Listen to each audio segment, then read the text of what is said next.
নিবারণ দত্ত রুট থেকে একটা বাইপাস রাস্তা আছে, যেটা কোন্ডানগরের হয়ে সোজা যাচ্ছে বিষ্ণুপুর থানা। মোটামুটি শহরের বিভিন্ন প্রান্তে যেতে হয়েছিল বিভিন্ন কাজে।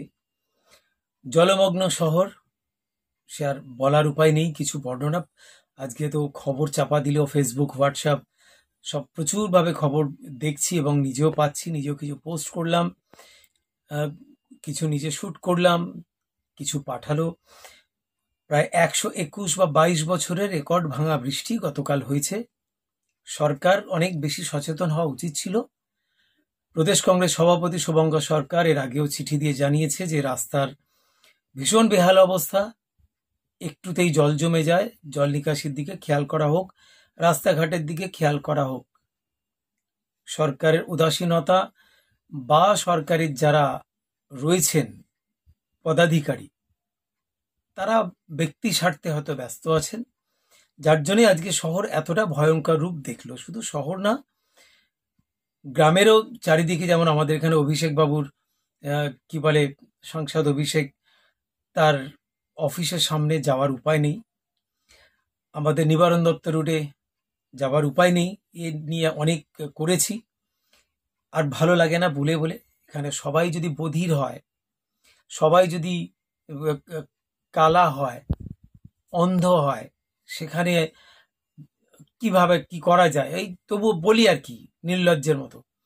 আজকে যেটা দেখাচ্ছি সেটা হচ্ছে, আপনারা জানেন নিবারণ দত্ত রুট থেকে একটা বাইপাস রাস্তা আছে, যেটা কোন্ডানগরের হয়ে সোজা যাচ্ছে বিষ্ণুপুর থানা। আমরা যে রোডটা ম্যাক্সিমাম টাইমে এখন ইউজ করি এই কারণ নিবারণ দত্ত রোডের অবস্থা খুব খুব খুব খারাপ এবং দীর্ঘদিন ধরে। আমি আমার এই ভিডিওর মধ্যে ছোট ছোট ক্লিপ কিছু রাখছি। বোধহয় 5-6 মাস রাস্তাটা হয়েছে।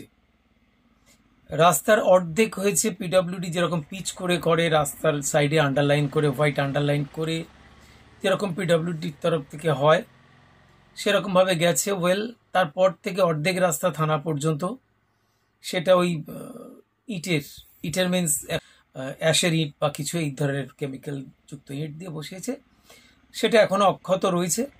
কিন্তু এই যে রাস্তাটা, যেটা কন্যানগর থেকে ঢোকা থেকে শুরু করে আর ওদিকে অর্ধেক পর্যন্ত আর কি, শিক্ষা সঙ্গে স্কুলের অনেকটা পিছনে, যেখানে আমাদের মুসলিম পাড়াটা শেষ হয়ে হিন্দু পাড়া শুরু হচ্ছে, ওইখানে ওই পর্যন্ত রাস্তাটা আমাদের করের টাকায় করা। কিন্তু পরিষ্কার ছাপ ফুটে উঠেছে যে ওখানে কাটমানি কিভাবে ইউজ হয়েছে। আমি ঝগড়া, দ্বন্দ্ব, প্রতিবাদ পরের কথা। আমি শুধু প্রশাসনের দৃষ্টি আকর্ষণ করছি, আমাদের পয়সা, করের টাকা, সেগুলো দিয়ে রাস্তাগুলো বানানো হয়েছে 5 মাস। এই যদি এখনই ওর উপরে অন্তত পিচের কোট করে যদি না রাস্তাটাকে ঠিক করা যায়, তাহলে পুরো টাকাটাই রসাতলে। মানে এই বৃষ্টি থামলেই ওইখান থেকে আর গাড়ি টাড়ি নিয়ে যাওয়া যাবে না। মানে একদম উঠে চলে যাচ্ছে, চোখলা চোখলা হয়ে উঠতে শুরু করেছে। আমি প্রশাসনের দৃষ্টি আকর্ষণ করছি, সব ব্যাপারে যদি আমাদের আন্দোলন করতে হয়, তাহলে আপনারা কি করতে আছেন? কারা কাটমানি খাচ্ছে এত?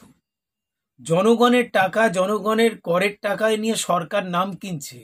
দেখো, আমি রাস্তা করে দিচ্ছি। কতটা মূর্খই আমরা সাধারণ জনগণ, যে তাদেরই টাকা নিয়েই রাস্তাঘাট হচ্ছে, কিন্তু তাদের কৈফিয়ত নেওয়ার মতো সাহস নেই। যখন কাজটা হয়, পিচের মাপ জিজ্ঞাসা করার মতো ক্ষমতা নেই, কতটা ক্ষয়, কতটা পিচ দেওয়া যেতে পারে। অন্তত প্রতিবাদ করতে শিখুন।